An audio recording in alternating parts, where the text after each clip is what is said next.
From the deserts of Xinjiang to the distant waters of the Pacific, the People's Republic of China has embarked on an unprecedented military transformation, one that has reshaped global strategic balances and provoked serious debate about the future of U.S. military dominance. For decades, the United States claimed unrivaled supremacy in military technology, naval power, and air dominance. Its carriers patrolled seas from the Persian Gulf to the South China Sea. Its stealth fighters and bombers imposed aerial superiority in every major conflict since the end of the Cold War.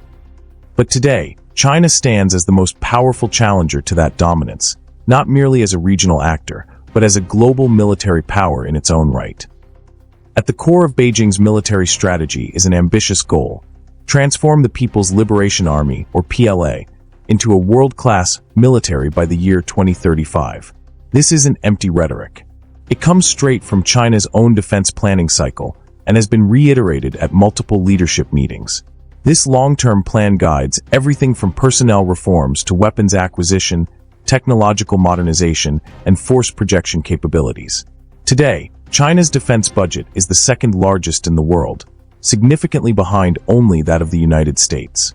In 2025, Beijing increased its military spending by around 7.2% to approximately $245 billion as part of a systematic effort to modernize its forces. This steady growth underscores a strategic priority given to military readiness, even amid broader economic slowing. The naval revolution, from coastal defense to world seas. One of the most striking aspects of China's military expansion has been the rapid modernization of the People's Liberation Army Navy. What began as a coastal defense force has evolved into a blue water navy capable of operating far beyond China's immediate shores. Today, the PLA Navy is the largest in the world by number of battle force ships, with more than 370 modern surface ships and submarines, outnumbering the U.S. Navy in sheer hull count. While many of these ships are smaller in displacement compared to the massive tonnage of U.S. carriers and capital ships, their sheer number, modern design, and advanced weapons systems represent a dramatic shift in the global naval order. Perhaps the most visible symbol of this naval transformation is the Type 003 aircraft carrier Fujian, China's first domestically designed supercarrier equipped with electromagnetic aircraft launch system technology. This system, previously only found on America's Ford-class carriers, allows heavier and more varied aircraft to launch with greater efficiency. The Fujian significantly strengthens China's ability to project air power far from its home ports and poses a serious strategic challenge to U.S. maritime primacy in the Western Pacific. Accompanying the Fujian, Beijing is constructing both amphibious assault ships and advanced surface combatants, reinforcing its sea control and expeditionary capabilities. This includes vessels designed for forced entry operations, rapid troop deployment, and sustained high-intensity naval conflict.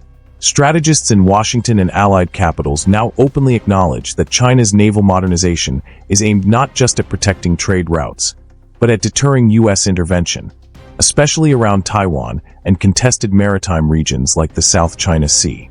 Analysis by the U.S. Congressional Research Service notes that China's Navy now forms a central pillar of its strategy to enforce regional control and counter U.S. power projection. Stakes in the air, stealth, numbers, and next-gen fighters. On the air power front, China's military expansion has also been dramatic.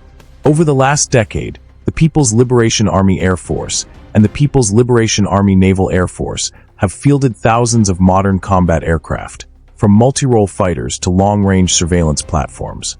Among the most significant has been the operational deployment of stealth aircraft like the Chengdu J-20 Mighty Dragon, which made China only the second country in the world to field an advanced stealth fighter in significant numbers. These aircraft enhance China's ability to challenge adversary air defenses and complicate the U.S. Air Force's historical advantage in air superiority. Simultaneously, China's aviation industry has developed additional stealth platforms, such as the Shenyang J-35, a fifth-generation multi-role aircraft that can operate from carriers and land bases, extending China's strike and defensive reach. This aircraft, evolved from the earlier FC-31 design, represents a growing domestic aircraft production capability tailored to a networked combat environment. Beyond that, China's air forces operate a vast fleet of combat jets, including the Chengdu J-10C Vigorous Dragon, J-16 heavy fighters, and carrier-borne J-15s, supported by airborne early warning aircraft like the Shaanxi KJ-500. These platforms form a diverse and lethal air combat force capable of sustained operations in regional conflicts. But perhaps the most debated and closely watched development is China's next-generation fighter programs. The jets often referred to in defense circles as the J-36 and J-50.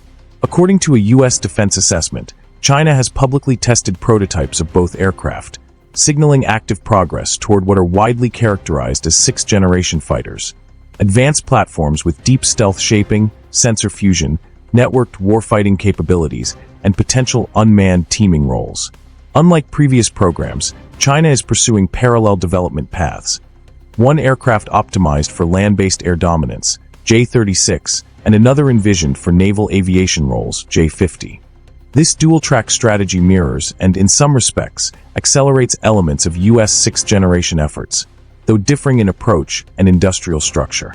While neither aircraft is operational yet, and full combat readiness remains a decade away at best, the fact that these prototypes are flying and being publicly assessed reflects a significant leap in China's aerospace capabilities. This challenges assumptions that cutting-edge aviation technology will remain Western-dominated. Beyond hardware, doctrine, strategy, and global influence, China's military expansion isn't just about ships and jets. It's also about doctrine and strategy. Beijing's leaders have increasingly emphasized anti-access area denial strategies, designed to make it prohibitively costly for foreign militaries to intervene close to China's periphery. This includes sophisticated missile networks capable of targeting ships at sea, layered air defenses, long-range strike platforms, and rapidly modernizing space and cyber warfare capabilities. Moreover, the PLA has conducted continuous training, joint exercises, and operational deployments around Taiwan, the South China Sea, and beyond, demonstrating a new level of readiness and assertiveness. Taiwanese and U.S. defense officials report increased PLA air sorties near Taiwan's Air Defense Identification Zone, a clear sign of growing operational confidence. China has also become a major global arms supplier, exporting jets, drones, missiles, and naval systems to partner nations, a trend that strengthens its geopolitical influence and creates long-term dependencies. Countries from Asia to Africa now operate Chinese military hardware, often opting for China's competitive pricing and flexible terms. So, what does all this mean for U.S. military dominance?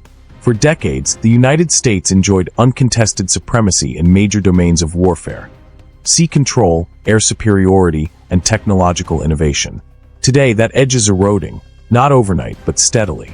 The U.S. still leads in overall defense spending and global force projection, but China has closed the gap in key areas like fleet size, regional air power, and next-generation weapon development. In the naval domain, Beijing's expanding carrier force and battle fleet challenge traditional American dominance in the Western Pacific. Analysts now openly frame China's naval evolution as a strategic effort to displace U.S. influence and deter intervention. In the skies, China's fielded stealth fighters and emerging sixth-generation programs signal a future where air superiority is no longer guaranteed for U.S. forces. And while Washington continues to invest in advanced systems like the next-generation air dominance family and autonomous combat platforms, China's rapid prototyping and deployment cycles have shifted the balance of momentum. At the same time, the United States faces its own challenges: a shrinking fighter fleet, budget pressures, and competing global commitments. Reports from defense analysts highlight concerns that the Air Force today is smaller and older than it was during the Cold War, underscoring the strategic pressures of maintaining global readiness. Conclusion: a new era of military competition. China's military expansion is not a single moment or isolated achievement. It is a sustained, multi-decade effort to build a modern military capable of shaping global events on Beijing's terms. From the largest naval fleet by ship count to advanced stealth fighters and ambitious next-generation aircraft programs, China's defense buildup has quietly reshaped the strategic landscape. And with each new aircraft carrier, each new fighter prototype, and each new long-range missile system, the question becomes not if China will challenge American dominance, but how far that challenge will extend. The era of uncontested U.S. military supremacy is arguably over. In its place is a complex, competitive landscape. one where China's rising power must be taken seriously by policymakers, analysts, and the global audience watching from every corner of the world.